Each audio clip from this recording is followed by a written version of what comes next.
আদিবাসী জনগোষ্ঠীটোৰ আৰু অসমীয়া জাতিৰ সৰ্বোচ্চ উন্নয়নৰ কাৰণে কাম কৰি অহা সংগ্ৰামী নেতা বন্ধুবৰ প্ৰদীপ নাথ ডাঙৰীয়া আজি আমাৰ মাজত নাই। তেখেতৰ লগত আচলতে আমাৰ খুব মধুৰ সম্পৰ্ক আছিল, কাৰণ প্ৰতিটো মুহূৰ্তত আমি প্ৰতিটো জাতি জনগোষ্ঠী যেতিয়া উত্তৰণৰ কাৰণে আমি যেতিয়া সংগ্ৰাম কৰিছিলোঁ বা বিভিন্ন অনুষ্ঠান প্ৰতিষ্ঠানত আমি লগ হৈছিলোঁ, সদায় জাতি উত্তৰণৰ কথা আমি সদায় আলোচনা কৰিছিলোঁ। কিন্তু আজি দুৰ্ভাগ্যজনক বিষয়, দুখৰ দিন যে তেখেত আমাৰ মাজত নাই। কিন্তু আমি এটা কথা এই মুহূৰ্তত প্ৰথমতে আহ্বান জনাব বিচাৰিছোঁ যে আদিবাসী ছাত্ৰ সন্থাক, কাৰণ তেখেতসকলে আচলতে শ্লোগানতেই বা আমি কেৱল শ্লোগানতেই প্ৰদীপ নাথ অমৰ হওক বুলি কৈ থাকিলে নহ'ব। তেখেতৰ যিখিনি আচলতে জনগোষ্ঠীটোৰ প্ৰতি, জাতিটোৰ প্ৰতি আচলতে তেখেতৰ সপোন আছিল, সেই আধৰুৱা সপোনখিনি কিন্তু পূৰণ কৰিবৰ কাৰণে আদিবাসী ছাত্ৰ সন্থাৰ নতুন নেতৃত্বই কিন্তু মূৰ পাতি ল'ব লাগিব। প্ৰতিজন কৰ্মীয়ে যাতে তেখেতৰ সপোন পূৰণ কৰি তেখেতক অমৰ কৰি ৰাখিবৰ কাৰণে যত্ন কৰে, তাৰ প্ৰতি আহ্বান জনাইছোঁ। আৰু এই দুখৰ ক্ষণত টাই আহোম ছাত্ৰ সন্থাই আমি তেখেতক শ্ৰদ্ধাঞ্জলি জ্ঞাপন কৰিলে আজি তেখেতৰ বাসগৃহত আহি উপস্থিত হৈছোঁহি আৰু পৰিয়ালবৰ্গলৈ সমবেদনা জ্ঞাপন কৰিছোঁ। সমান্তৰালভাৱে আমি ৰজাঘৰকো আহ্বান জনাইছোঁ যাতে পৰিয়ালবৰ্গক, জাতিৰ কাৰণে কাম কৰা, জনগোষ্ঠীৰ কাৰণে কাম কৰা এই নেতাজনৰ পৰিয়ালবৰ্গক যাতে কিছু সংখ্যক সহযোগ কৰিব পৰা যায়, পৰিয়ালৰ পোহপাল দিয়াৰ কাৰণে যাতে ব্যৱস্থা গ্ৰহণ কৰিব পাৰে, তাৰ প্ৰতি আমি ৰজাঘৰক আহ্বান জনাইছোঁ। আদিবাসী জনগোষ্ঠীটোৰ আৰু অসমীয়া জাতিৰ সৰ্বোচ্চ উন্নয়নৰ কাৰণে কাম কৰি অহা সংগ্ৰামী নেতা বন্ধুবৰ প্ৰদীপ নাথ ডাঙৰীয়া আজি আমাৰ মাজত নাই। তেখেতৰ লগত আচলতে আমাৰ খুব মধুৰ সম্পৰ্ক আছিল, কাৰণ প্ৰতিটো মুহূৰ্তত আমি প্ৰতিটো জাতি জনগোষ্ঠী যেতিয়া উত্তৰণৰ কাৰণে আমি যেতিয়া সংগ্ৰাম কৰিছিলোঁ বা বিভিন্ন অনুষ্ঠান প্ৰতিষ্ঠানত আমি লগ হৈছিলোঁ, সদায় জাতি উত্তৰণৰ কথা আমি সদায় আলোচনা কৰিছিলোঁ। কিন্তু আজি দুৰ্ভাগ্যজনক বিষয়, দুখৰ দিন যে তেখেত আমাৰ মাজত নাই।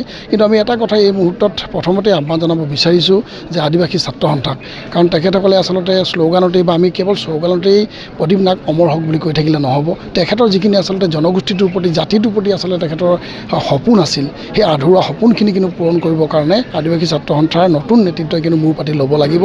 প্ৰতিজন কৰ্মীয়ে যাতে তেখেতৰ সপোন পূৰণ কৰি তেখেতক অমৰ কৰি ৰাখিবৰ কাৰণে যত্ন কৰে, তাৰ প্ৰতি আহ্বান জনাইছোঁ। আৰু এই দুখৰ ক্ষণত টাই আহোম ছাত্ৰ সন্থাই আমি তেখেতক শ্ৰদ্ধাঞ্জলি জ্ঞাপন কৰিলে আজি তেখেতৰ বাসগৃহত আহি উপস্থিত হৈছোঁহি আৰু পৰিয়ালবৰ্গলৈ সমবেদনা জ্ঞাপন কৰিছোঁ।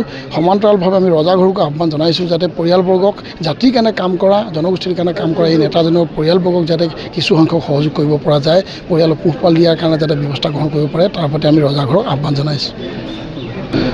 আদিবাসী জনগোষ্ঠীটোৰ আৰু অসমীয়া জাতিৰ সৰ্বোচ্চ উন্নয়নৰ কাৰণে কাম কৰি অহা সংগ্ৰামী নেতা বন্ধুবৰ প্ৰদীপ নাথ ডাঙৰীয়া আজি আমাৰ মাজত নাই। তেখেতৰ লগত আচলতে আমাৰ খুব মধুৰ সম্পৰ্ক আছিল, কাৰণ প্ৰতিটো মুহূৰ্তত আমি প্ৰতিটো জাতি জনগোষ্ঠী যেতিয়া উত্তৰণৰ কাৰণে আমি যেতিয়া সংগ্ৰাম কৰিছিলোঁ বা বিভিন্ন অনুষ্ঠান প্ৰতিষ্ঠানত আমি লগ হৈছিলোঁ, সদায় জাতি উত্তৰণৰ কথা আমি সদায় আলোচনা কৰিছিলোঁ। কিন্তু আজি দুৰ্ভাগ্যজনক বিষয়, দুখৰ দিন যে তেখেত আমাৰ মাজত নাই। কিন্তু আমি এটা কথা এই মুহূৰ্তত প্ৰথমতে আহ্বান জনাব বিচাৰিছোঁ যে আদিবাসী ছাত্ৰ সন্থাক, কাৰণ তেখেতসকলে আচলতে শ্লোগানতেই বা আমি কেৱল শ্লোগানতেই প্ৰদীপ নাথ অমৰ হওক বুলি কৈ থাকিলে নহ'ব। তেখেতৰ যিখিনি আচলতে জনগোষ্ঠীটোৰ প্ৰতি, জাতিটোৰ প্ৰতি আচলতে তেখেতৰ সপোন আছিল, সেই আধৰুৱা সপোনখিনি কিন্তু পূৰণ কৰিবৰ কাৰণে আদিবাসী ছাত্ৰ সন্থাৰ নতুন নেতৃত্বই কিন্তু মূৰ পাতি ল'ব লাগিব।